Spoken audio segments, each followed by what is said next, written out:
The moment the hostess told him the table had been given away, Nathan Carter did not raise his voice.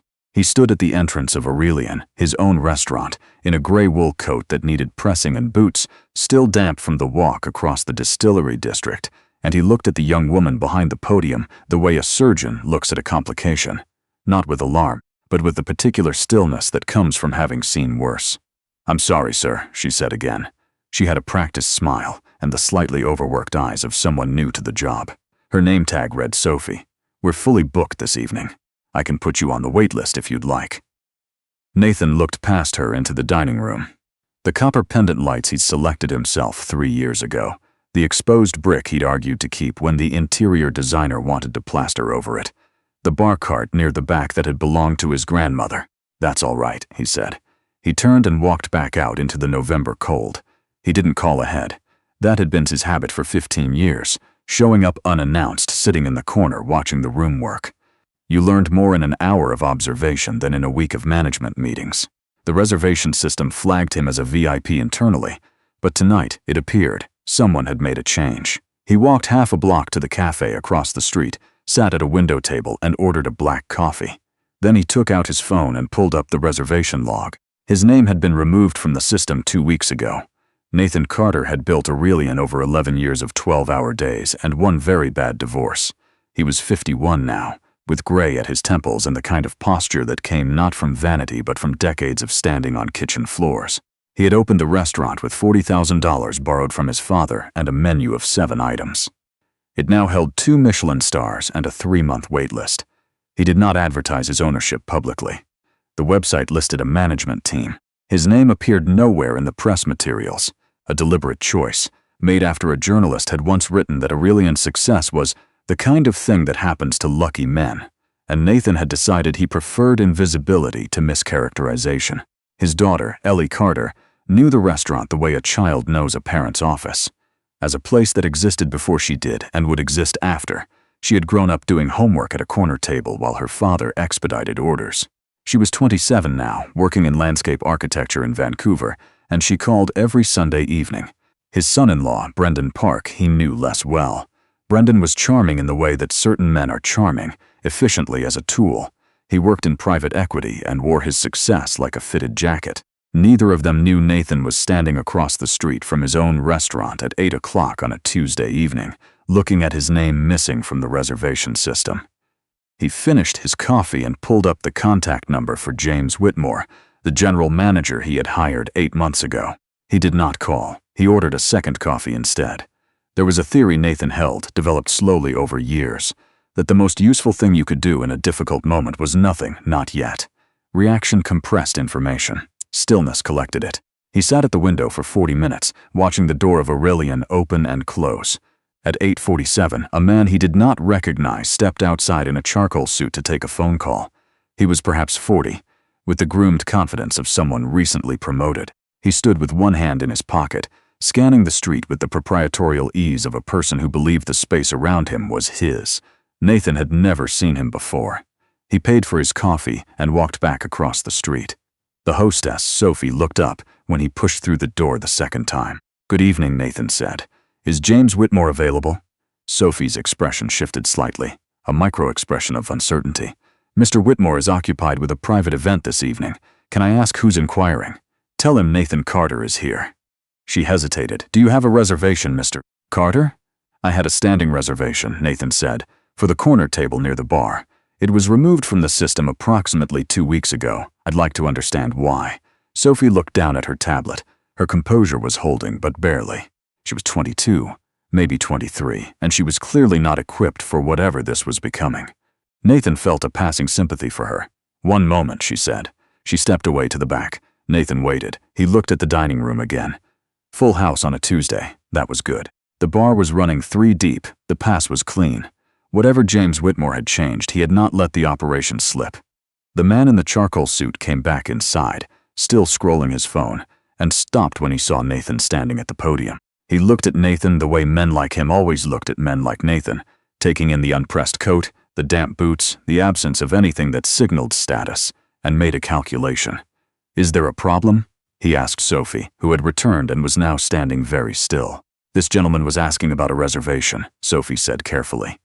The man in the charcoal suit looked at Nathan directly now. His name, Nathan would learn later, was Gregory Holt. He was the new food and beverage director, hired 6 weeks ago at James Whitmore's recommendation. He had 15 years in hospitality, 3 of them at a Relais and Chateau property in Quebec, and he had the particular confidence of someone who had never been wrong in a room he controlled. "Sir," Gregory said, with the rehearsed patience of a man accustomed to managing difficult guests, "I understand you're looking for a table. Unfortunately, we're fully committed this evening.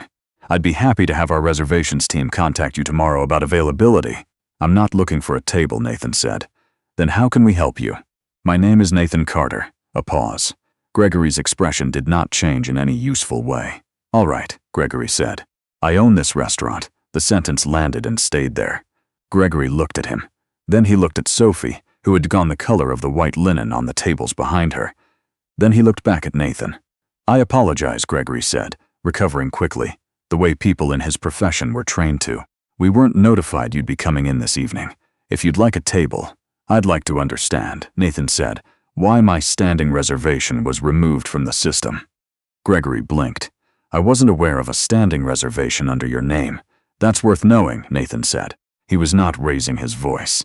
He had not raised his voice in a professional setting in 11 years, which was the year he had decided it was the least effective thing a person could do.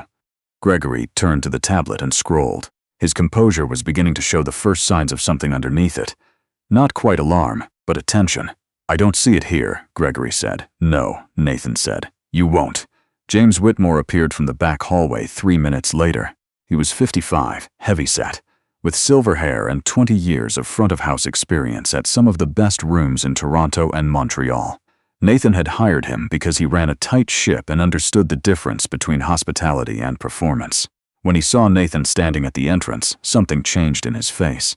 Something that passed through in under a second, but Nathan had been watching faces across dining rooms for a long time. It was not surprise, it was recalibration. "Nathan," James said warmly, extending his hand. "This is unexpected." "I'm sure it is," Nathan said, and shook it. "Come, let's get you a table." "Gregory, the corner booth near the bar, please." Gregory moved immediately. Sophie looked at a fixed point somewhere above Nathan's left shoulder.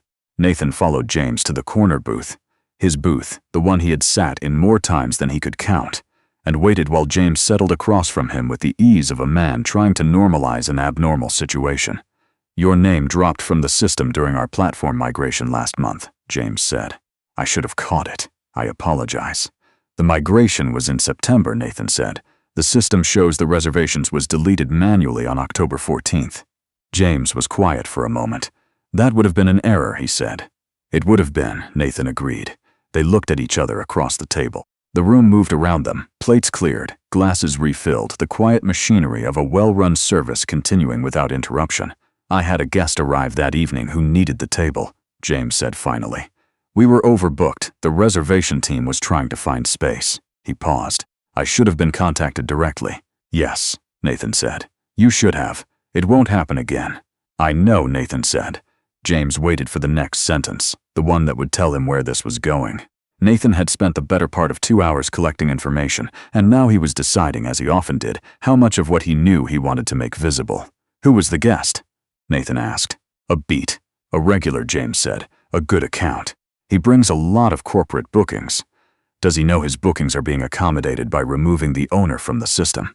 James's jaw set slightly. "That's not how it was handled." "I'd like to see the reservation logs for the last 60 days, Nathan said. "The full version, not the display view." Another pause, longer this time. "Of course," James said. What Nathan found in those logs over the following 48 hours was not dramatic. It did not involve theft or fraud or anything a lawyer would find interesting. What it involved was something more ordinary and, in its own way, more corrosive. A gradual reorientation of the restaurant's priorities away from what Aurelian was built to be, and toward what James Whitmore thought it should become. 3 long-standing regular tables had been quietly deprioritized to accommodate new corporate accounts that paid above the standard rate for guaranteed space. 2 line cooks had been replaced without Nathan's knowledge by staff from James's previous restaurant. A proposal for a new prefix format, submitted to a consulting firm Nathan had never heard of and CC'd to Gregory Holt, had been drafted and sent without Nathan's awareness. None of these things individually was egregious. Collectively, they described a man who had decided he was running the restaurant rather than managing it. Nathan read the logs in his home office on the 3rd floor of a house in Rosedale, the one he had bought 15 years ago when the second restaurant turned profitable, and which he had rattled around alone since the divorce. He drank coffee and made notes in a small notebook with a green cover, the same kind he had used since culinary school. He did not call James. He called his lawyer, Patricia Okafor, who listened without interruption for 12 minutes and then said, "Do you want to act quickly or carefully?" "Carefully," Nathan said. "Then give me a week." The meeting took place on a Thursday morning, in the small boardroom above the restaurant. Nathan arrived first and sat with his coffee. Patricia arrived 3 minutes later and set a folder on the table without opening it. James arrived at 9, with Gregory Holt beside him, which was interesting.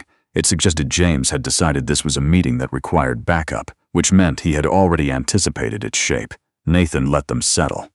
"Thank you for coming in," he said.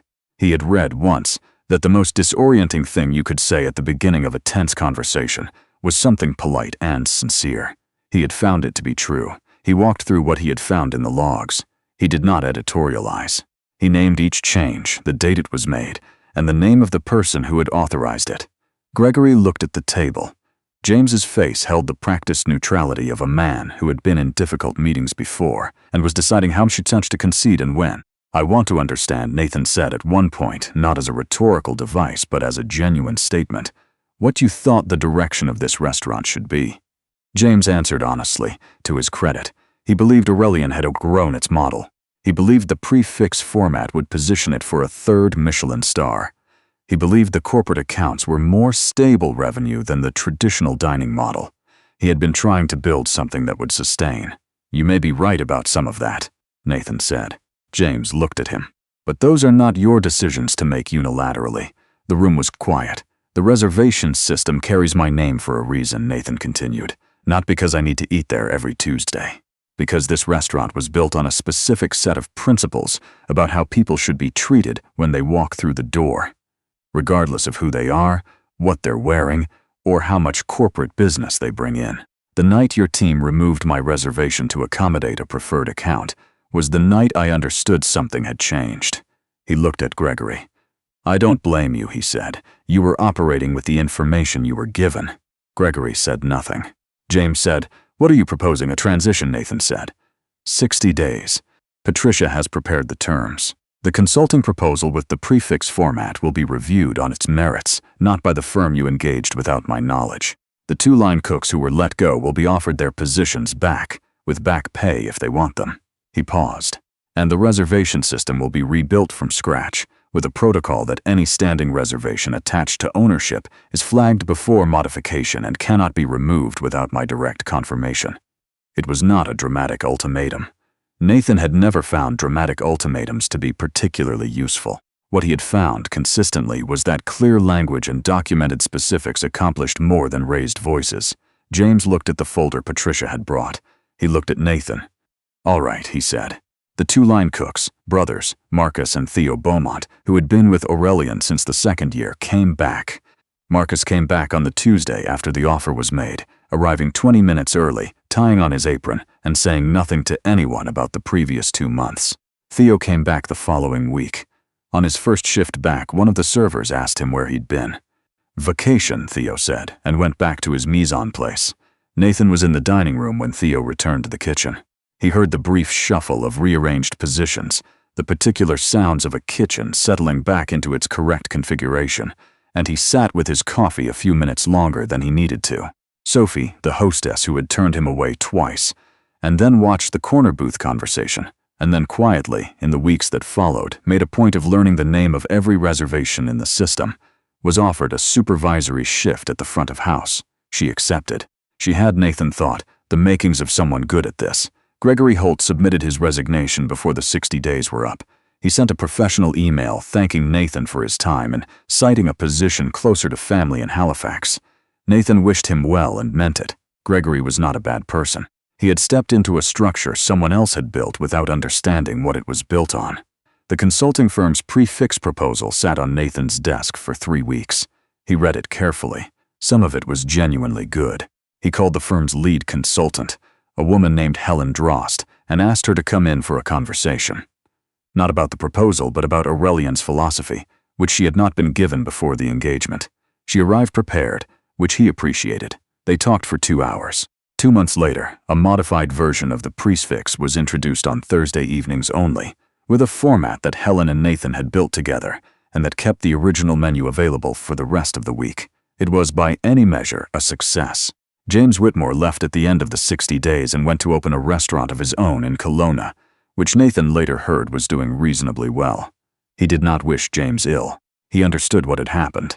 James was a talented operator who had arrived in a situation with room to expand and had made the mistake of confusing room with permission. Ellie called on the Sunday after the boardroom meeting, as she always did. "You sound different," she said. You sound like you when you've just sorted something out." Nathan looked out the window of his third-floor office. The trees in the backyard had lost most of their leaves. November in Toronto had a particular quality of light, flat and honest, without any softening. "Something came up at the restaurant," he said. "Is everything all right?" "It is now." She was quiet for a moment. Ellie had inherited his quality of silence, the kind that was not absence, but waiting. "Brendan and I are coming to Toronto for Christmas," she said. "He wants to try Aurelian. I'll make sure you get a table," Nathan said. "Do we need to book early?" "No," he said. "You'll be fine." He heard her smile through the phone. On the last Friday in November, Nathan arrived at Aurelian at 6:45 in the evening. The night was clear and cold, the kind of cold that came off Lake Ontario and settled into the streets of the distillery district like something that intended to stay. He walked through the front door. The hostess on duty that evening, not Sophie, a young man named Adrian Ferris, who had been with them 4 months, looked up and smiled without hesitation. "Good evening, Mr. Carter. Your table is ready." Nathan nodded and followed him to the corner booth near the bar. The room was full. The copper lights he had chosen were doing exactly what he had always hoped they would do, creating the specific warmth that made people lean toward each other across tables, that made them stay longer than they intended, that made them come back. He sat down. A server brought coffee without being asked. Nathan looked at the room the way he had always looked at it, not as a proprietor surveying his property, but as someone who understood, in a way that was difficult to explain to people who had not built something, that the thing you made was never entirely yours. It belonged in some way to everyone who sat in it, to the cook who plated a dish with care at 11 on a Tuesday night, to the couple at table 7 who were clearly on a first date and were going to be fine, to the older man sitting alone near the window who had been coming in once a month for 9 years, always with a book, always as ordering the same thing, always leaving a generous tip. Nathan did not know the older man's name. He had never introduced himself. He thought sometimes that this was one of the best things about the work, that you could do it well and people would feel it without knowing where it came from. He picked up his coffee. Outside, through the tall windows, the street was lit and moving. He stayed until close.